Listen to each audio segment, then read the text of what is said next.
Hello again, guys. It is iFreeze700. We are back with Valiant Salvor, Chapter 6, New Brotherhood. The word perked up everyone's ears, hearts racing at the expecting brawl that lay before them. Raham quickly looks at Dumo, not sure if he should use the sharp rib in his left hand on Endura instead of Jorg. Endura sees the opportunity and rushes him, dashing forward, not giving Raham time to react. Jorg and Hork stared each other down. Once the call to fight was made, Jorg lifts his arms up in a more defensive stance, whereas Hork is shocked at Endura's rush on Raham, unsure if he should intervene when Jorg is needing punishment. Endura grabs Raham's left hand, pulling him forward off balance, trying to pry his grasping fingers off the rib. Raham, trying to pull his arm back, puts his right hand on Endura's shoulder, trying to push him off and using it as an anchor to regain stability and balance. Jorg drops the defense when he sees that Hork is too distracted, thinking of whether to help Raham. For once, Jorg would take the advance and land the first blow, hell-bent on not landing the last. Hork was off guard, too busy at looking at what is going on between Endura and Raham. A fist blackens Hork's left eye, his face leading his body down to the floor, Jorg's fist guiding it down. The Space Marine mentor leans forward, interested in what is occurring. Jorg, on top of Hork, pins his left arm on Hork's neck and bashes the side of his right hand against Hork's face, grunting in between every strike. Hork, laying on his side, eyes closed, arms flailing to grab Jorg's face to find a spot to land a punch, unable to focus as his head is getting pounded. Raham's fingers are being overpowered with sweat, the rib sliding out of his grasp, Endura grunting as he keeps yanking Raham's arm forward to make him lose the balance that he just regained. Finally, the change of hands is made. The rib in Endura's left hand, he rises, his right elbow thrusting his elbow at Raham's face, knocking him back. Raham's head is up in the air, his body exposed. Endura strikes the rib forward in a thrust to Raham's stomach. Endura roars with rage as his thrust forward with his left hand. But Raham catches his hand and jumps, putting his whole weight on Endura's hand in fear. Landing on his feet, back down on the brass floor, his face is full of fear, using both hands to hold Endura's wrists away from his stomach, with the bloody rib pointing forward at his delicate preteen stomach. Yield! The Space Marine mentor yells. Endura's face perks up in surprise, dropping the rib in a pool of blood, and Raham lets go of his wrist slowly, hands shaking in terror as the idea of his life ending from a weapon he created surges in his body. Jorg, not stopping, kept bashing Hork's face despite Hork yelling stop repeatedly. Jorg's face full of tears and anger, thoughts of what these three had done to Crass, what horrors had happened in the past 2 days, loss of his family, loss of his tribe. These bastards took everything from him. The Space Marine, despite all his cruelty, was nothing but their saviors when the Galumpty cavalry broke their lines. If it wasn't for their cruelty in taking the surviving boys, they would all be dead. The Marine stands up and walks forward towards Jorg.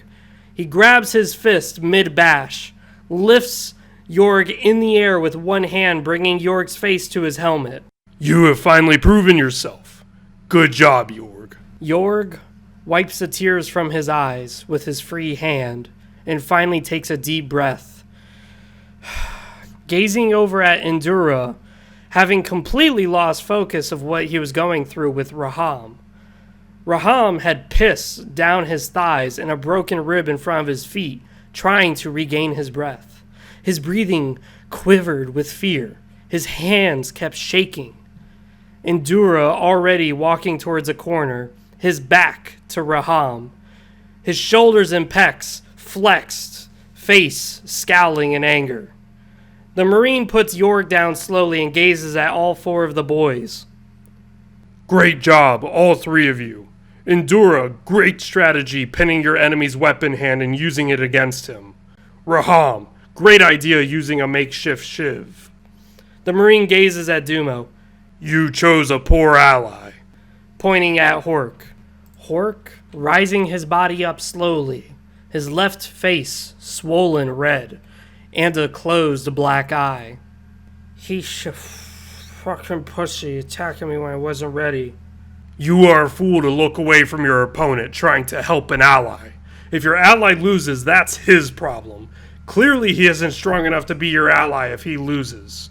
Hork rises up, battered and bruised, walks to the corner Raham and Dumo were in. He doesn't lift his head to look at them in shame of his defeat to the cowardly Jorg. The Marine goes back to his chair on top of the altar. Endura walks away from Jorg. Jorg is confused as to why Endura wished to help him in his time of need, but then walk away. Why isn't he coming to me to congratulate me on our victory? What is he thinking? Is he going to be all alone again? In the tribe, he was a lonely one, but that was 'cause we bullied him and his father for their dead mother, a disgrace in our tribe. But now it's different. It's almost colder. My job is done. Jorg is saved. Hopefully he will return the favor later. But now, those boys will probably stop targeting him now that he's proven himself.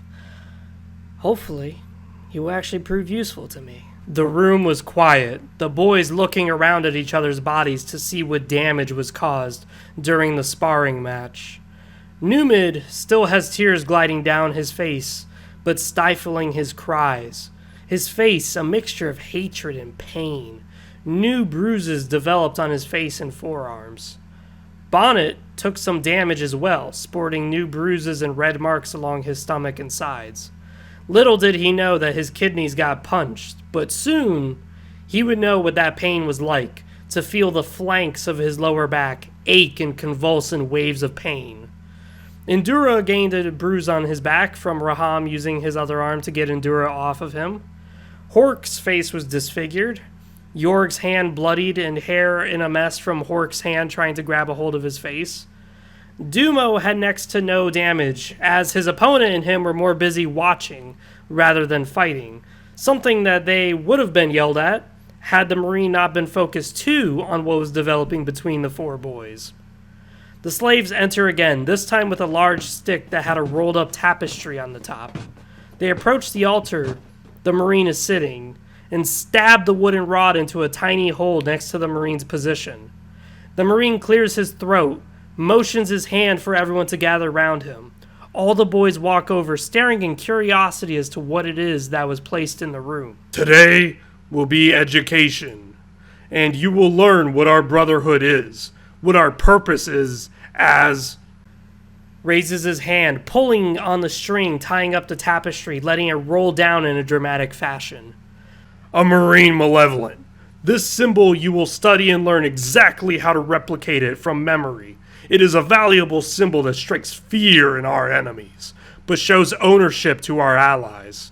Today you will learn the most powerful weapon in our arsenal. The boys gazed in awe, as they have never seen a flag, as their homeworld was nothing but tribes and villages.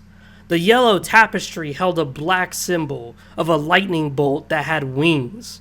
Endura's mind was stunned, surprised at what beauty laid before him, already studying every angle, corner, and point on the painting, hoping to recreate it whenever he too gains ownership of a slave.